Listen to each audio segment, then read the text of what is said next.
Good morning, guys.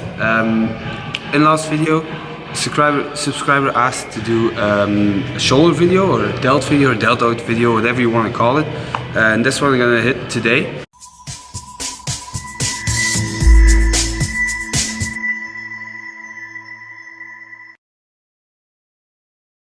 Now, what I want you to understand in the beginning is how the delts, how the shoulder mobility works. So the bones here are attached here, and this inside looks like this. And you have your bone stuck to it, and it can turn, twist all around. That's why it's such a mobile joint.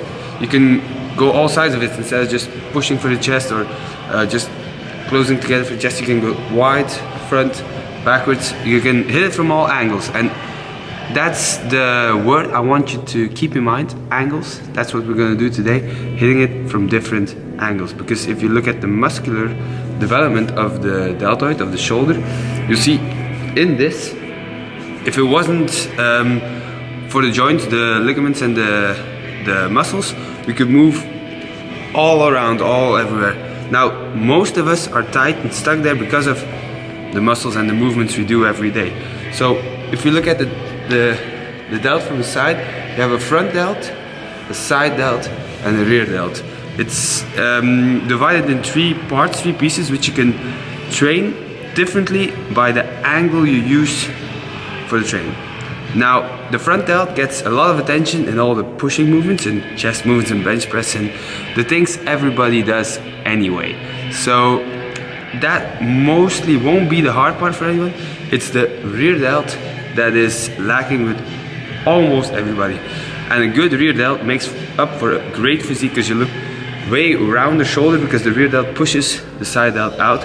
Not only lateral raises will help for that, the rear delt will help for that too. So if you look from the side as well, we have a nice round delt without it being stuck here. For me, for example, it is a weak point as well. It's almost a weak point for everybody. So that's why I start the workout with a rear delt exercise. And I'll show you a very good one here to really feel it in the muscle without going heavy. You can't go heavy, it's a very small part of the delt and you need to feel it there, elbow work again. So I'm going to show you this exercise now, which I started with, and it's kind of a superset. It's two exercises in one with the same movement. We're going to the cables. So we're going to use this behind me. We're going to put the pulley up as high as possible. As you just saw me do, I removed every kind of equipment on it, so it's just the rope, the cable, and we're going to use just the cable. So watch how I grab this. So this is what you see. I'm going to grab it here, and this is where I'm going to use it. So like this, I'm going to pull it. So don't hold it too much here or you're going to clip it. Hold it a bit higher. This is where you're going to use it. So now remember, you need to feel it in the rear delt. So that's why I want you to adjust position to what you feel. I'm going to pick it up high and make it cross right in front of my eyes and pull backwards.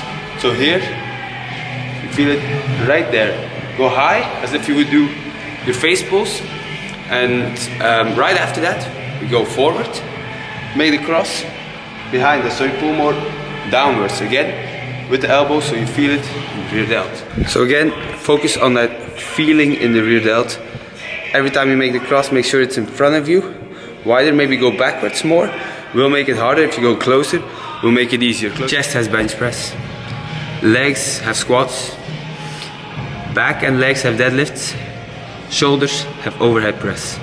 So the OHP is the strength movement, the compound movement of the shoulders, and it's actually an important movement for me. It's where you get your strength. It's also more front delt and side delt, but it's one of those movements where you really need some power for, and that's what helps you develop a stronger muscle. The stronger muscle will be a bigger muscle. Now what I want to show you is the positioning. Some people push like here and go down here. You can't, you're gonna lose the bar when it gets heavier. So you need to pull your elbows under it, a bit power lift style-ish, but it will be much safer for your delts, much healthier for the shoulder, because of the way you go down. So keep your elbows forward, slight arch in your back, and your chest up. You're gonna see this from the side. That's how I unrack it as well. A bit wider than shoulder grip.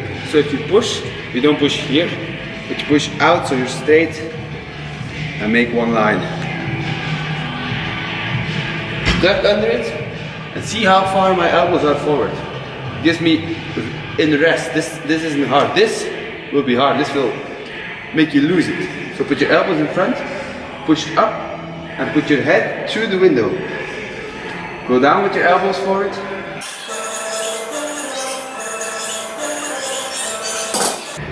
What I mean it, put your head through the window is when you push up, you can't keep going backwards. So you make an opening, put your head through it, so you're stable. So up here you make one line and you're strong, you can hold it there. So you elbows up, in it, and go down by moving your elbows forward so it's the weight is evenly divided by your entire body and not here where you're gonna lose it. Much healthier for your shoulders. Make this a power movement. So do a lot of reps in the first sets. Once the weight gets heavier, you go to even 6 to 8 because you can really push. There's many different variations. You have, this is the strict overhead press, military press as they call it.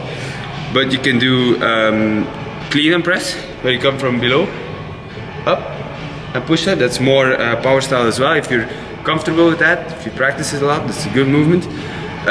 You have push press, where you squat a little to push it up. That allows you to push heavier weight, but you have more momentum.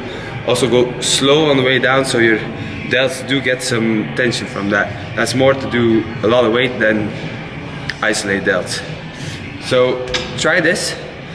Try it healthy, try it safe. Elbows up. Look at yourself in the mirror.